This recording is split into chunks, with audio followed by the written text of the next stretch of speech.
Lord for my many, many blessings. As I look around and see all my children are here and their children and my grandchildren and my great-grandchildren. I have truly, truly been blessed.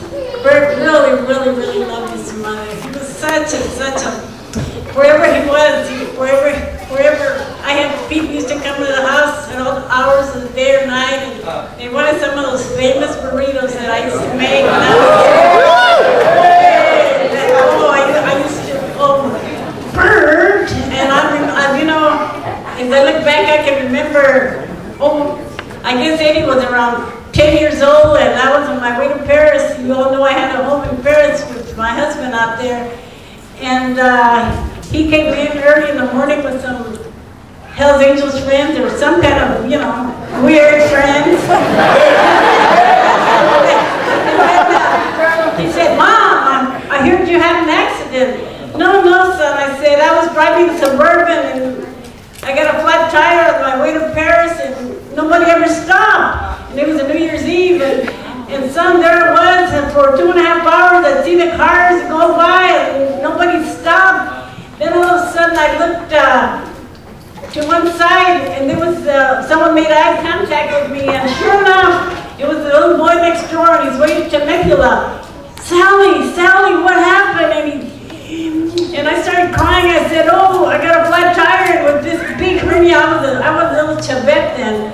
About 240 pounds. And then I said, and I can't fix it. And so he immediately fixed it. So we got to Paris around 9 o'clock that night, and Hope was 80 mad at his dad because he hadn't gotten to look for us. And he says, "Don't you ever do that to my mother again." And to this day, he still defends me. But anyway, the next morning, Bert was there. He said, "Mom, if ever you're alone out there, I don't want you in trouble. I brought you a piece." I didn't know what a piece was. And I said, "Peachy Bert, what is he saying?" And then sure enough, he comes out with his gun. And I said, "We have to take it apart." And he says, "Well, you take it apart like this." And my mother always worked. In fact, 82.10 and a half, and I still work. So I got one side of the gun, put it here. I had black pants on. And I finished giving breakfast to everybody before I zoomed on the freeway to get to work. And when I got to work, I felt this steel. It was a pistola. It was really, really, really something. Anyway, to this day, it's hidden in the house. I changed different places where I hide it, and nobody knows. Nobody's seen it in many years.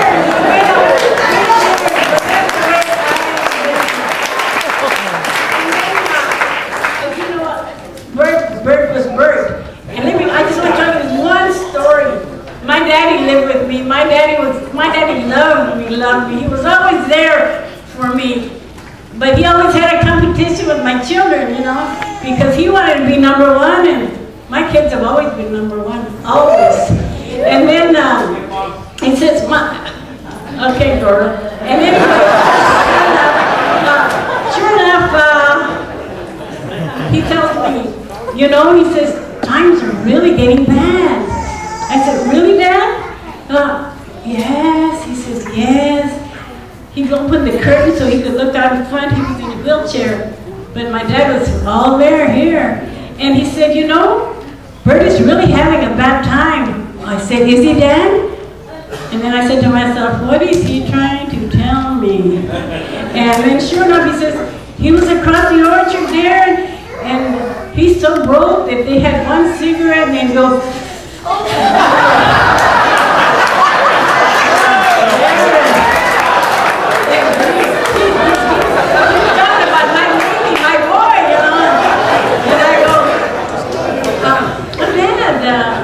I guess when he comes by, I just have to give him a 10, you know, a dime, you know, to help him out. Well, the next morning, right before I went to work, there's Bert walking in the door, and I go, "Peachy Bert, what did you do?" I got him by the collar. "What did you do about my father?" "Grandpa's a snitch. Grandpa's a snitch." Those are my memories. But of course, what's praise to the Lord, it's all. But that's something that you know, I have so many stories. I want to thank Bill Michelle for being here. I want to thank Elizabeth, my only daughter, for being here, who's always there, always there. Liz, who always wanted another sister and ended up with Eddie, her brother. But hey, she loves him, which is wonderful. So sure enough, these kids, they're all beautiful. Liz even has her master's. Can you imagine my little girl got her master's? And then after that, there's Billy. Billy is everybody's friend. Billy's always, I used to do income tax years ago, and he was this big deal to find a daddy. And he'd sneak up to someone there, always laying his head on their shoulders until they put him in bed. It was really, really, being a single mother is hard, but hey, I'm a survivor.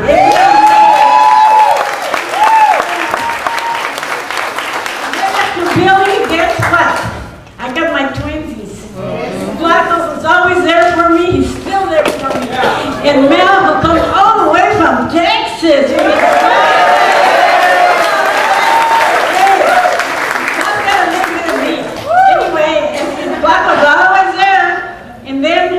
All these beautiful pictures and all those things out in front, my baby made those.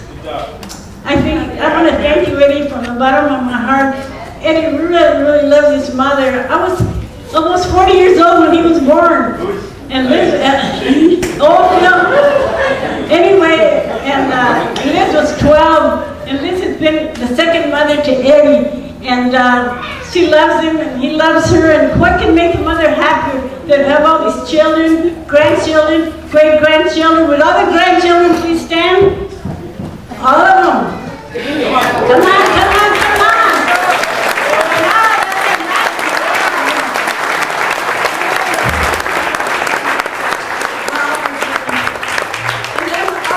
Years I worked at the parole office when Bert was doing his meeting up in Sturgis one day. He was sharing the word with everybody, saying, my mother, she works at the parole office, and she's really out there to help people and so forth. And there was someone that stood in the crowd. He says, yes, these are the pair of shoes that she gave me. And I go, oh. So anyway, I think I've talked a long time already, and I'm sure that Eddie, Phil, and everyone is looking, Mom. But take your time, Mom. Take your time. Tell my son that I love him, and I know that he's in heaven, smiling down and saying, this is what it took for me to get you all together. Oh, gee. Thank you so much, each and every one of you, for coming and making my day a little lighter. But I'm strong with the Lord. And yesterday I went to work, and today I took off. But tomorrow I will just thank the Lord for another day and look at my son up in heaven and take all my children and all these beautiful friends and families who told me all these stories about Bert and how I love them. My granddaughter came all the way from Ohio, and Selena from Costa Mesa, and Shane from New York, and